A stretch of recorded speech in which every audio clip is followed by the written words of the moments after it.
Well, hiya, BookTube. Bill Ruttenberg here at the Ruttenberg Library. It's been a while since I've made a video, and so I thought maybe it was time. I've got a couple of them in store for you.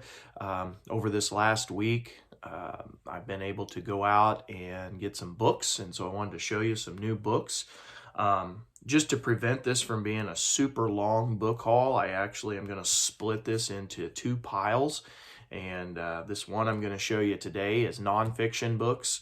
And then on, let's see, Sunday, I will upload a fiction book haul where I picked up 5 new works of fiction. But anyway, I wanted to share these with you this morning. I'm hoping that you'll enjoy them. And maybe want to go out and buy them yourselves. It's like I said, it's been over a week, I think, since I made my last video. I do apologize for the drought in videos. Just hadn't felt like doing a video in several days, and so now I do. I do want to tell you, I've been getting a lot of reading done. On Friday, I'm going to do a Friday Reads video. I have finished 2 books, and I will have a 3rd book finished, and I've done all those in the last week, and they've been excellent reads, and so I want to just share those with you on Friday. So anyway, without further ado, let's go ahead and get this book haul going, and then I can get to school and get the video uploaded. So anyway, I'm going to start off the pile with a couple of baseball books. Real excited about these. As you know, if you watch the channel, I'm a baseball fan, and before you know it, spring training is going to be here for the major leagues, and they'll be going full speed ahead. I don't know exactly what the start date on that is. I'll have to look that up, but anyway, they're going to be going full speed ahead, and then our high school baseball, in a couple of months will get going, and so working with pitchers and catchers is coming up for us, and yeah, so I wanted to get some baseball, so I found The Gas House Gang by John Heidenry. I'm not sure how to say his last name, but anyway, looked like a good book. Excited to add that. I don't believe I have anything on the Gas House Gang as a team. I do believe I have a book on the is it Dizzy Dean, I think. I do have a biography on him, but I don't think I have one on the Gas House Gang. So this will be a new edition. This is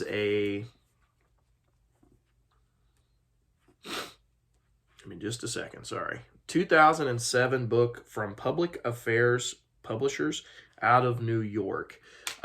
Anyway, the full title of this, I guess I didn't read the full title. Gas House Gang, How Dizzy Dean, Leo DeRocker, Branch Rickey, Pepper Martin, and their colorful come-from-behind ball club won the World Series in America's heart during the Great Depression.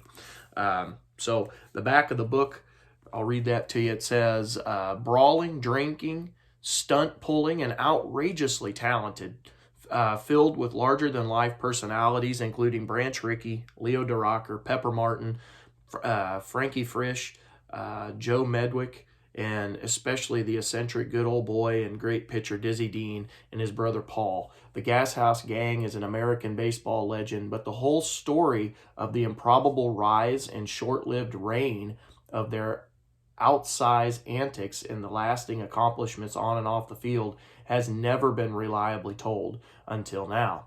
The year 1934 marked the lowest point in the Great Depression.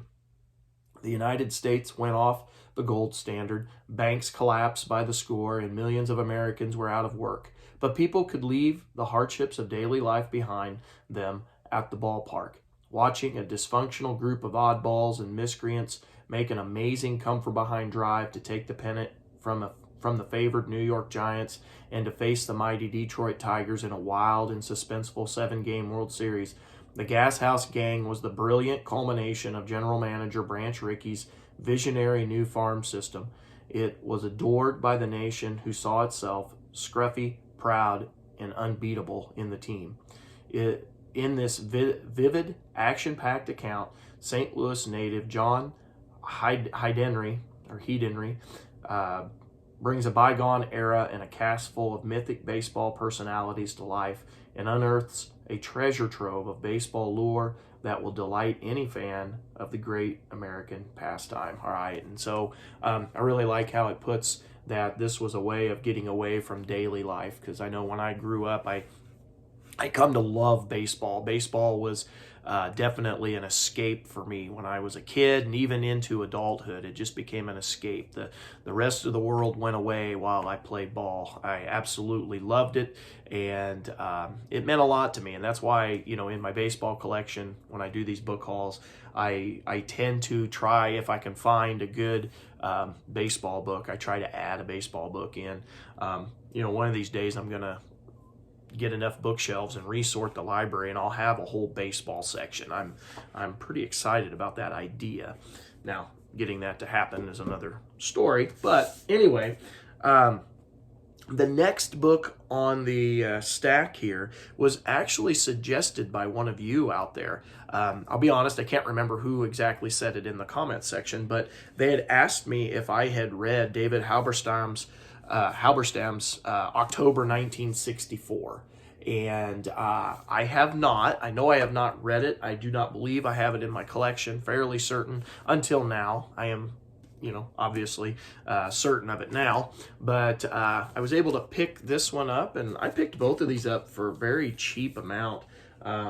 It may have been just $1. I can't even remember where I got them this week. But anyway, this October 1964 book is from Villard Books out of New York, and it's from 1994. And it's wonderful. It's got, it's the story of the Yankees and the Cardinals, and it's got all kinds of photos in the middle, black and white photos, just from classic, some classic baseball shots. So, Yogi Berra there. Just all kinds of good stuff. I can't tell you how excited I am about this. But anyway, let me read this one to you. It says, in 1989, David Halberstam published Summer of '49, which became a #1 New York Times bestseller. It was a compelling portrait of baseball in America as yet unchanged by affluence, technology, and social progress. The players, almost all white, had been raised in the harsh circumstances. The games were played in the afternoon on grass and were broadcast on radio.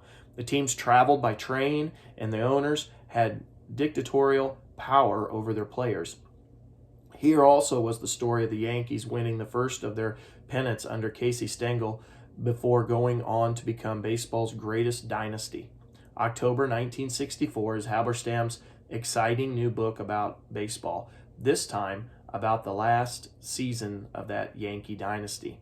Like the previous book, it is both sports and history, and it is a fascinating account of an electrifying baseball championship against the background of profound social change. The Yankees, like most American League teams, reflected the status quo, and in contrast to the National League teams, had been slow to sign the new great black players.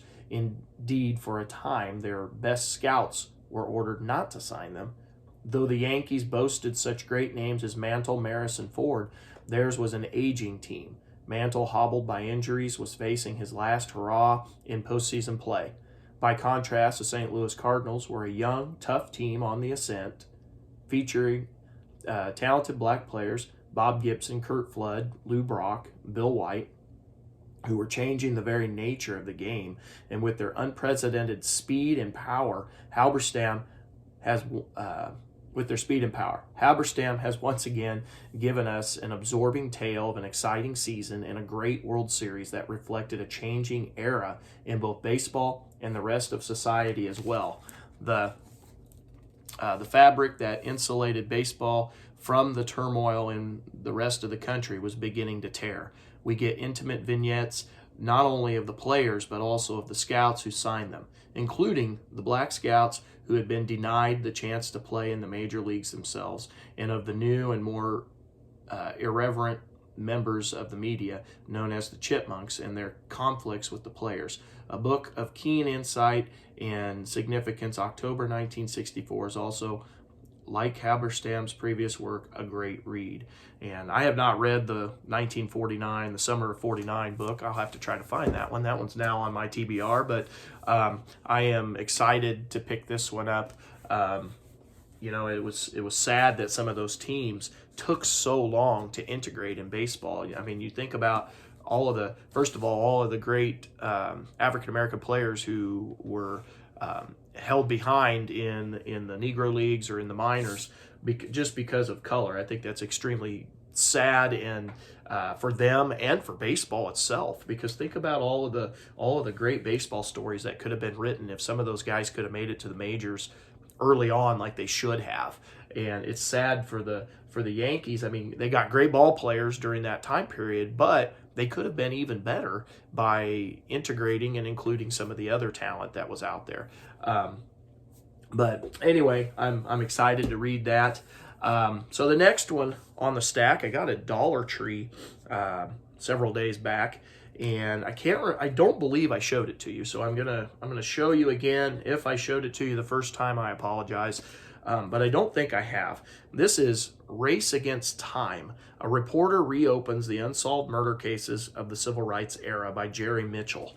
And it was just the cover itself kind of intrigued me. It grabbed my attention.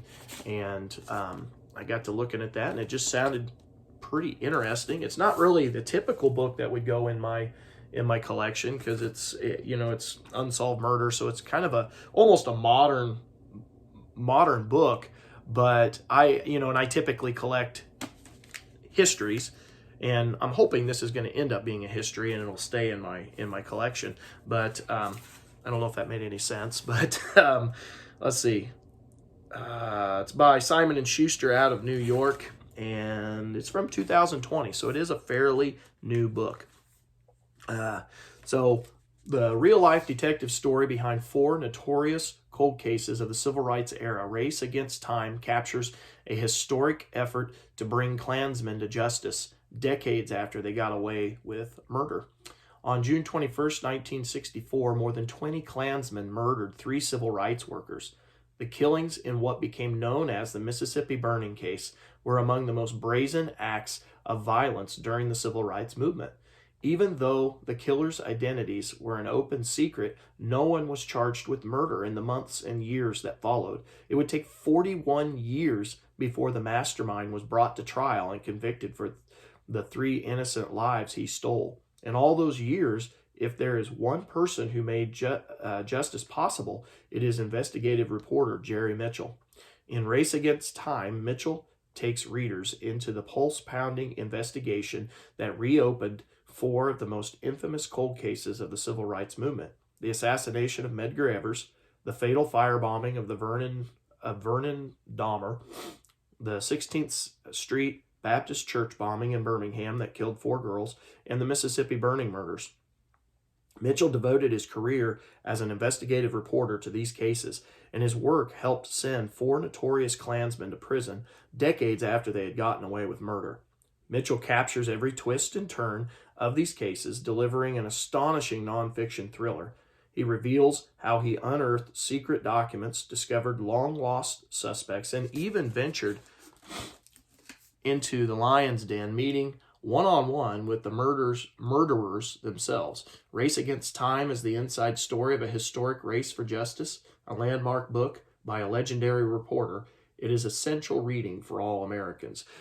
So I think that will go well with my civil rights stuff that I've got in the collection. Like I said, the only reason I would say no is I don't usually do like investigative reporter books. But who knows? Maybe I'll love it, and definitely it's definitely got a shot of being kept in the library.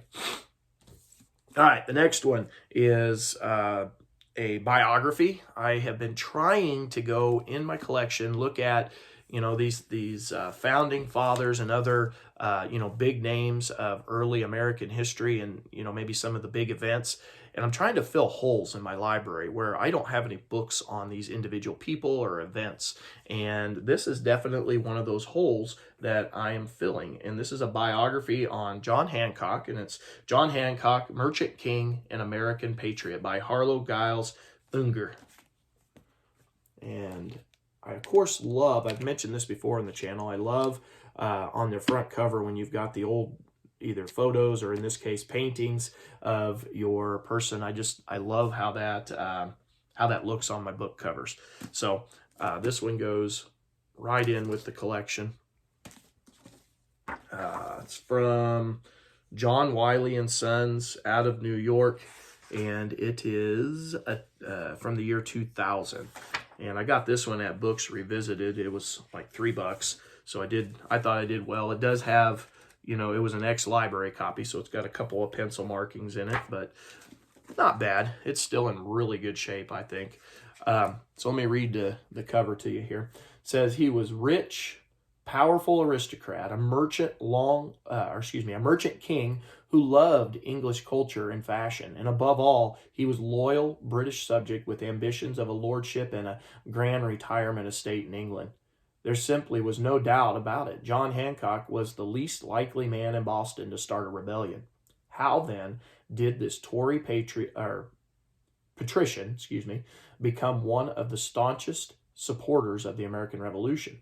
John Hancock's overnight transformation from British loyalist to fiery rebel and first governor of the independent state of Massachusetts is one of the least known but most gripping stories of the American Revolution. Now acclaimed author Harlow Giles Unger, and I'm not sure if that's Unger or Unger. I'm going to go with Unger. He introduces us to the founding father, whose name is as recognizable as George Washington's, but whose thrilling life story is all but untold. Applying his historical expertise and storytelling gift, Unger details the fascinating life of one of our most extraordinary business and political leaders, the first signer of the Declaration of Independence. As Unger reveals in this unflinching portrait, Hancock was one of the most paradoxical figures of his time. Arguably the wealthiest man in the American colonies, he unabashedly reveled in his riches, adoring all of the foppish trappings he could buy. But his commitment to individual liberty eventually transformed him into a fervent revolutionary, venerated equally by his establishment peers at Harvard as he was by the rebels, the Minutemen who did the fighting and the Boston street mobs who declared him their hero, even as they burned the homes of other aristocrats. To repay their respect, he sacrificed his fortune and risked death by hanging to win independence from the British. A brilliant orator, he combined his wealth and political skills to unite Boston's merchant and working classes into an armed might that forced Britain's vaunted professional army to evacuate Boston, assuring the success of the Revolution. America's first great philanthropist and humanitarian, Hancock rebuilt whole neighborhoods devastated by Boston's periodic fires, fed the poor, sent orphans to college, and bought the city its first fire engine. He rebuilt the city and the magnificent Boston Common after the vicious British devastation, and the people of Massachusetts elected and re-elected him their governor for the rest of his life, 9 terms in all. Here is the fascinating story of the man with the most recognizable signature in American history, intertwining Hancock's story with that of the colorful Samuel Adams, his fellow Bostonian and Harvard man, who was both comrade in arms and political enemy. Unger etches a finely drawn portrait of one of the Revolutionary War's greatest and possibly least known leaders. So real excited about that. I'm familiar with, you see the author's name in the back of the sourcing of several books, so I'm real excited to pick this up. This will be my first book by the author. But we are, and it really hit me because right now we are starting to wrap up. We should wrap up in the next couple days the Revolution in my 8th grade class, and so we just got done messing with the Declaration of Independence. Was it a week ago, I think? And so this is like current news for me right at the moment. So my last 2 books on the stack here. The first one is Thomas Jefferson, Draftsman of a Nation, by Natalie S. Bover. And so I am I have done a buddy read on John Meacham's Thomas Jefferson, The Art of Power. I am doing a buddy read right now on the Hemmingses of Monticello. And so Thomas Jefferson has been on my mind. Every time I go to the Jesse James outlet mall or antique mall, whatever it's called, they have the is it Dumas Malone, his is it 6-volume set on Jefferson?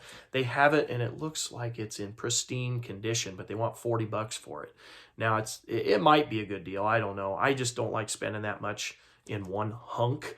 And so I have waited for like 2 or 3 years now for the price of that to go down. It's still sitting on their shelves, and the guy is like rock solid on the price. And I've been debating on whether to go grab that. And I've just been putting it off and putting it off. And meanwhile, I've been picking up all kinds of Jefferson biographies in my last several book hauls, 1 or 2 here and 1 or 2 there. And I think before you know it, I'm going to have a ton of Jefferson books. But this one is a 2007 book. It's from the University of Virginia Press, and it's out of Charlottesville. And so I'm real excited about this. Like I said, I've been getting interested in Jefferson. I'm still not set on how I feel about Jefferson. He makes me angry in a lot of ways.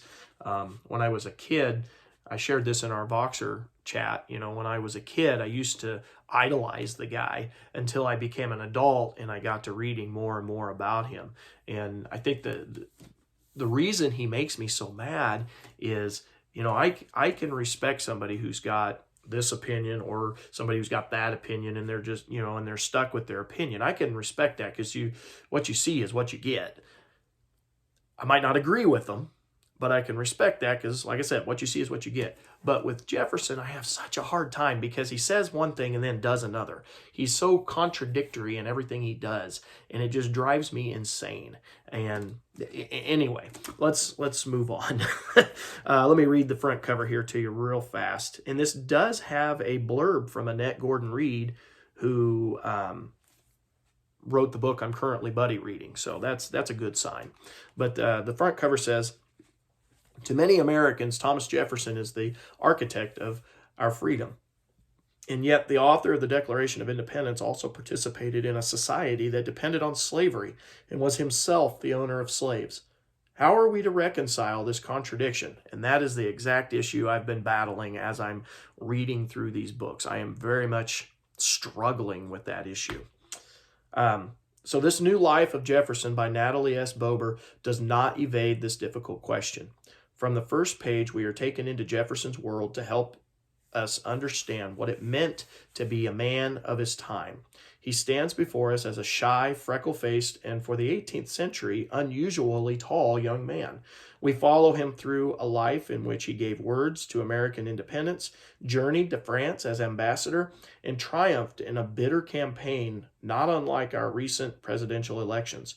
He served 2 terms in the White House, but the achievements most important to him were as the architect of Monticello and as designer and founder of the University of Virginia, which stands today as a living monument to his belief in the importance of it to a democracy of higher education that is open to everyone.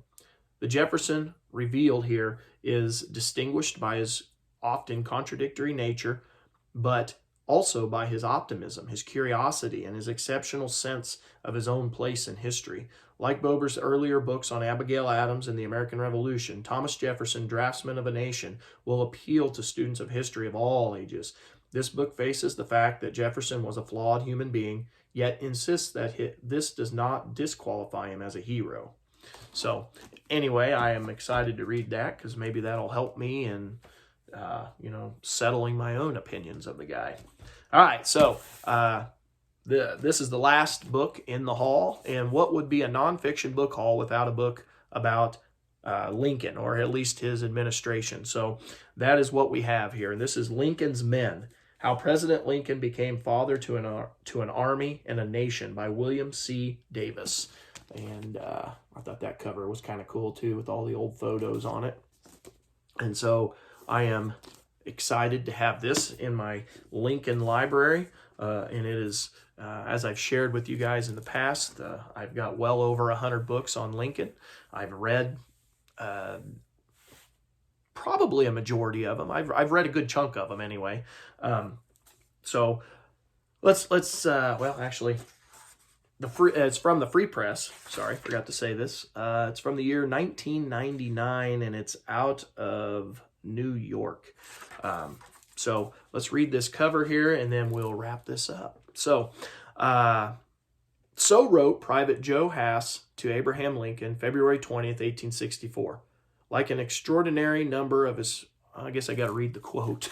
Let me read the quote first. It was in a box. I wasn't going to read that at first. Let me read the quote so that first sentence makes sense. I sit down to write you, a soldier's friend. My kind friend of friends, you have the power to help me a great deal. I have great confidence in our good president, who has done a great deal for us poor soldiers. Sorry, that was some bad spelling on that. So wrote Private Joe Hass to Abraham Lincoln, February 20th, 1864. And like an extraordinary number of his fellow Union soldiers, he loved Lincoln as a father. Lincoln inspired feelings unlike those instilled by any previous commander-in-chief in America. In Lincoln's men, William C. Davis draws on thousands of unpublished letters and diaries to tell the hidden history of how a new and untested president could become Father Abraham. Throughout both the Army and the North as a whole, how did the Army of the Potomac, yearning for the grandeur of McClellan, turn instead to the comfort of old Abe? And how was this change of loyalty crucial to the final victory? How did Lincoln inspire the faith and courage of so many shattered men wandering the inferno of Shiloh or entrenched in the siege of Vicksburg? Why did soldiers visiting Washington feel free to stroll into the White House and sit down to relax as if it were their own home? Davis removes layers of myth-making to recapture the moods and feelings of an army facing one of history's bloodiest conflicts, tracing the popular fate of decisions to invoke conscription, to fire McClellan, and to free the slaves. Lincoln's men casts a new light on our most famous president, the light that is of the peculiar mass medium that was the Union Army. A motley band of talkers and letter writers, the soldiers spread news of Lincoln's appearances like wildfire, chortling at his ungainly posture in the saddle and rushing up to shake his hand and talk to him. The volunteers knew they could approach old Abe, honest Abe, Uncle Abe, Father Abraham, and they cheered him thunderously. The men could not be restrained from so honoring him, said Private Rice Bull. He really was the ideal of the Army. The story of the making of Father Abraham is the story of America's second revolution, its rebirth. As one Union soldier and journalist put it, Washington taught the world to know us. Lincoln taught us to know ourselves. The first one for us, our independence. The last wrought out our manhood and self-respect. All right, and it says William C. Davis has authored more than 25 books on the Civil War. Then it gives a list of a couple of those. I know I have another book by William C. Davis. It might even be just a Lincoln biography, but anyway, I don't remember if I've actually read him before. So this sounded really intriguing. I was real excited, and I usually pick up when I'm at Books Revisited. I usually pick up all the Lincoln books I find. They don't have a ton of them because people get to them. I mean, they disappear off the shelves pretty quick. People, when they see them, they take them. So when I see them, I take them. But that'll be nice little addition to the library. So anyway, there are my 6 nonfiction books for this book haul. There's my pyramid there. Those are my 6 books that I've got for you in this book haul. Hope you find some of those maybe, interesting enough to go buy. I know I did, obviously, and I look forward to reading them. Look forward to hearing what you have to say about them down below in the comments section. If you've read any of them, let me know what you think. If you've got them on your TBR, let me know. And I guess, what are you reading? I'm kind of curious on that. So again, BookTube, sorry it took me over a week to get another video out. Life circumstances, they happen.